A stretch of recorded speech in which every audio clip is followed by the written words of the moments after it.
Every game begins the same way. This is Orioles Fan Central, your #1 source for everything about our beloved team. Before we dive deep into this exclusive and urgent analysis that will stir the spirits of all of Birdland, I need you to strengthen our community. Subscribe to the channel right now, hit the notification bell, and get ready for high-level debates. If you shout "Oh" with pride during the national anthem and live for every pitch at Camden Yards, this is your place. Let's get straight to it, because today's news is crucial for the future of our franchise. We are living through one of the most critical and decisive moments in the recent history of the Baltimore Orioles, and my sources, combined with a careful market analysis, indicate that the front office is under maximum pressure to correct the mistakes of the recent past. Renowned insider Mark Feinsand was categorical earlier this week in stating that the Orioles must obligatorily acquire a top-tier starting pitcher this offseason, a need that has become even more glaring following the seismic moves of the last few days. The big headline that is dividing opinions across Birdland is the aggressive trade executed by President of Baseball Operations Mike Elias. We acquired the powerful slugger Taylor Ward from the Los Angeles Angels, but the price was steep, sending our talented yet injury-prone Grayson Rodriguez to California. This move signals a profound strategic shift. Elias seems to have lost patience with Rodriguez's inconsistent availability.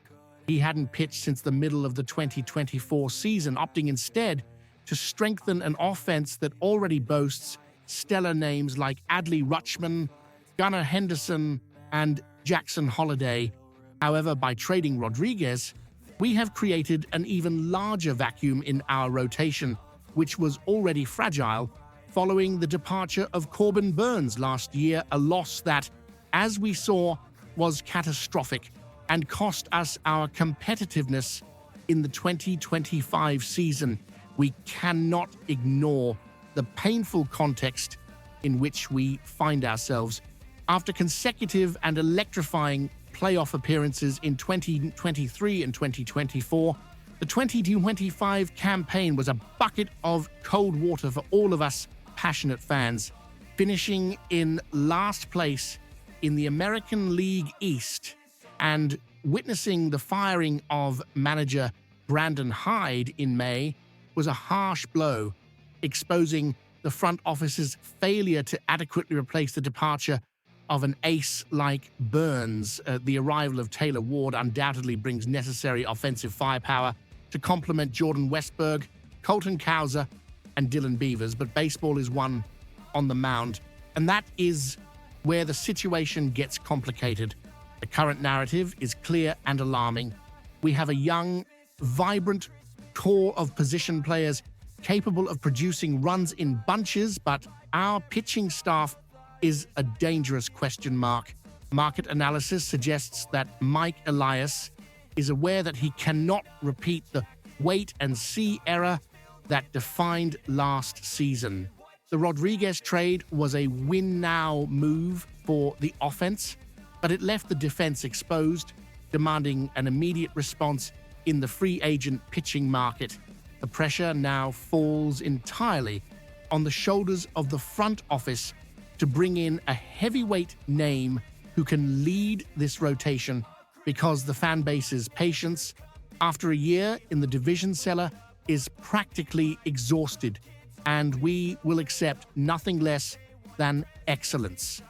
Looking at the market, the options to fill this ace void are clear, but they will require courage and heavy investment.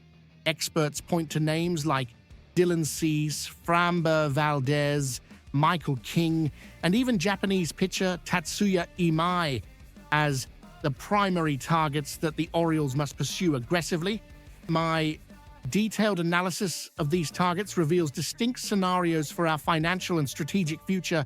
Framber Valdez emerges as an intriguing option and perhaps the cleanest in terms of assets, as His signing would require only a massive financial commitment from Mike Elias and the team owners without the need to surrender more farm system prospects or draft picks, which is crucial since we just lost Rodriguez.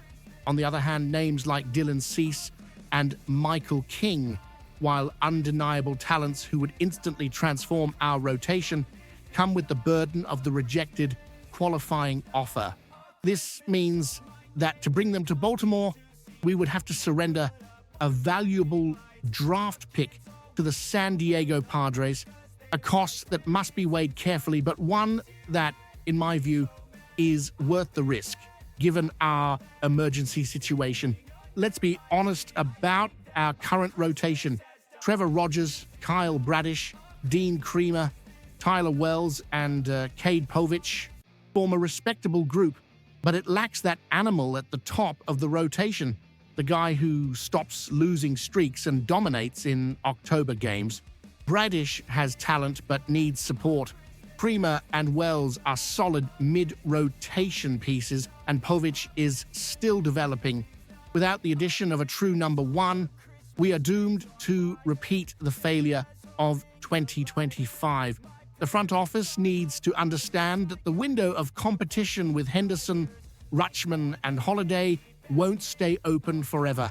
The market is hot, and the competition will be fierce, but the Baltimore Orioles have the resources and the desperate need to act. Feinsand was right when he said they need one of these guys. It is not a luxury, it is a vital necessity for the franchise's competitive survival in the brutal AL East. The impact of bringing in a Michael King or a Framber Valdez would be immediate, restoring the credibility of our pitching staff and sending a clear message to the league that the O's are back to fight for the title, not to languish at the bottom of the standings. To wrap up, the main news is clear. The Orioles traded Grayson Rodriguez for offense and are now in a frantic and mandatory search for an elite pitcher to save the 2026 rotation. I want to know your opinion, Birdland fan. Do you agree with trading Grayson Rodriguez for Taylor Ward's bat, or do you think we weakened our mound too much? And between Framber Valdez and Michael King, who do you want to see wearing orange and black next season? Leave your comment below. Your opinion shapes our debate. Don't forget to like the video and share it with other fans. Let's follow every step of this offseason together.